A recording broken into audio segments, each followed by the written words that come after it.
Mühsin tabii onu İmam Hatip'e kaydettirdik. Birinci dönemi bitirdi. İkinci dönemde onu dedik Arapçaya verelim. Silvan'a bağlı bir köyde Baroğlu köyü var. Onu oraya Seyda'nın yanına götürdüm. Şuayb adında bir imamın yanına götürdüm. Orada birkaç ay Arapça okudu. Orada köyde bir düğün oluyor. Seyda gidiyor düğünün yanına. Tabii düğün sazlı, mazı, kadın erkek karışık. Bunu talebeler bana anlattılar. Medrese talebeleri. Mühsin demiş ki vallahi ben Seyda'yı vuracağım.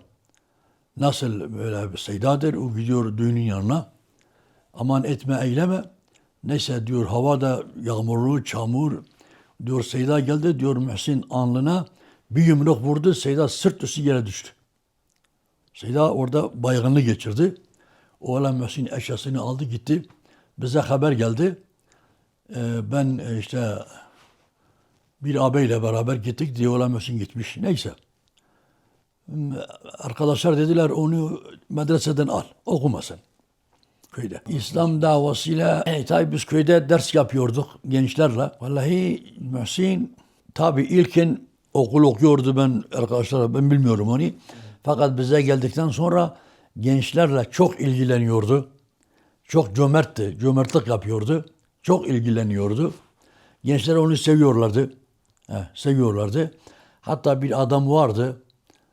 Dedi arkadaşlar Mühsin'i bana teslim etsinler ve her şeyi benden istesinler. Ben hiç kimseyi istemiyorum. Yalnız Mühsin benimle beraber olsun. Tabi arkadaşlar demişler hayır. Mühsin babasının nöbetini tutacak. Benim nöbetimi tutuyordu. Yani ahlaken çok iyiydi. Annesine karşı emin olun gerçekten mübalağasız. Ben evde olmadığım zaman onun misafirleri benimkinin 2 katıydı. Bütün gençler onu çok seviyorlardı. Her ay başı maaş almaya gittiği vakit bir alt üst kot pantolon alıyordu. Alt üst. Onu giyiyordu. Eskisini başka arkadaşa veriyordu. Her ay böyle yapıyordu. Yani amaç ben kızmayayım diye. Yenisini vermiyordu. Yani güya bu eski ben onu giymiyorum. Ben eski şey giyiyorum. Ben ona dedim oğlum sen yenisini verebilirsin. Ben sana bir şey diyemem. Veriyorsan ver. Yani o kadar gençleri seviyordu.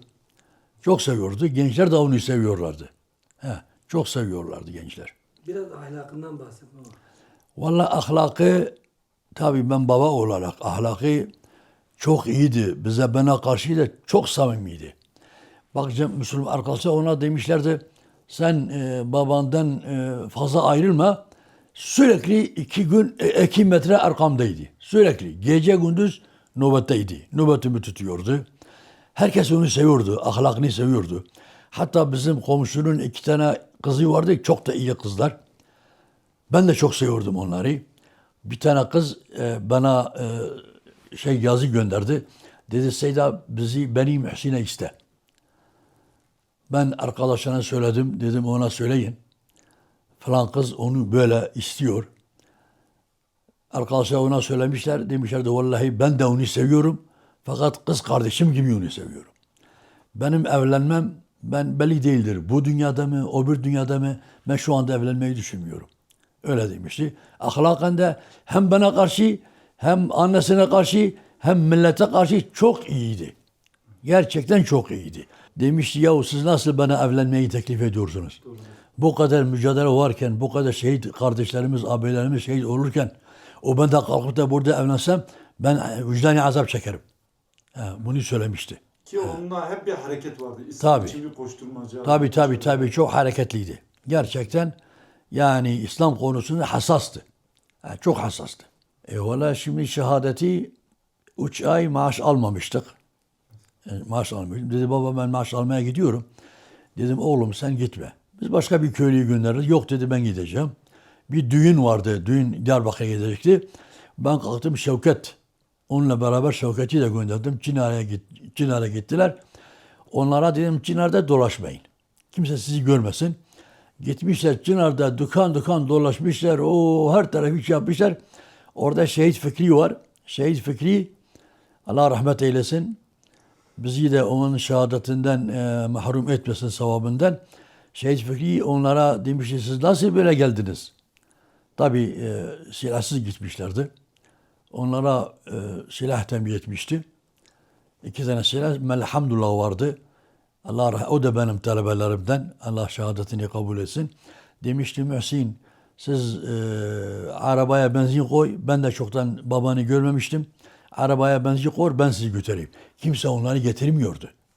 Yani normal araba onları getirmiyordu. Getirmiyorlardı. Neyse arabaya biniyorlar.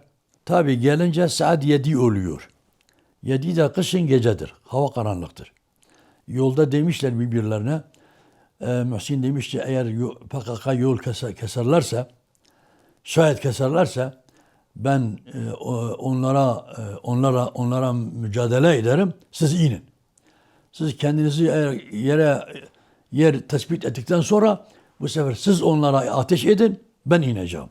Tamam. Biz öyle anlaştık. O geldik Dilaver Köprüsü'ne bir baktık ki içlerindeyiz. Hava sisti. Bir baktık ki içinde. Bunu Şevket anlatıyor. Baktık içindeyiz. Giriyorlar. Şimdi bunu bir tane adam anlatıyor. O esir alınanlardan bir tanesi. Dedi baktık dedi kimlik kontrolü yapılıyordu. 121 tane insan esir almışlardı o yolda.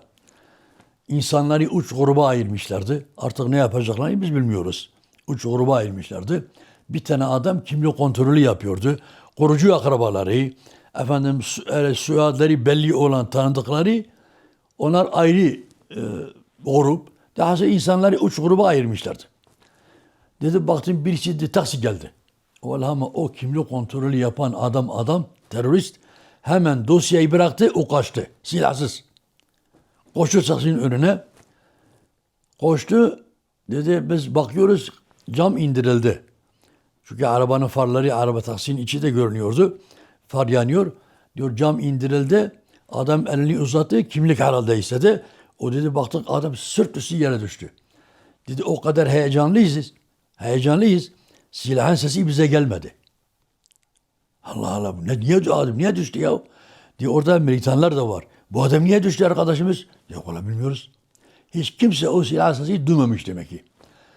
Biz o mücadeleyken bu niye düştü ne oldu? Baktım bir silah daha patladı. Ben davaya hakkında ben zaten elhamdülillah var gücümle ben zaten ilk bu davayla tanıştığım vakit ben öyle bir söz vermiştim. Ben hiç soru sormuyorum. Her an emrinize hazırım. Hiç soru sormuyorum ben. Ben öyle demişim. O zaman şimdiye kadar da elhamdülillah yani tabii üzülüyoruz.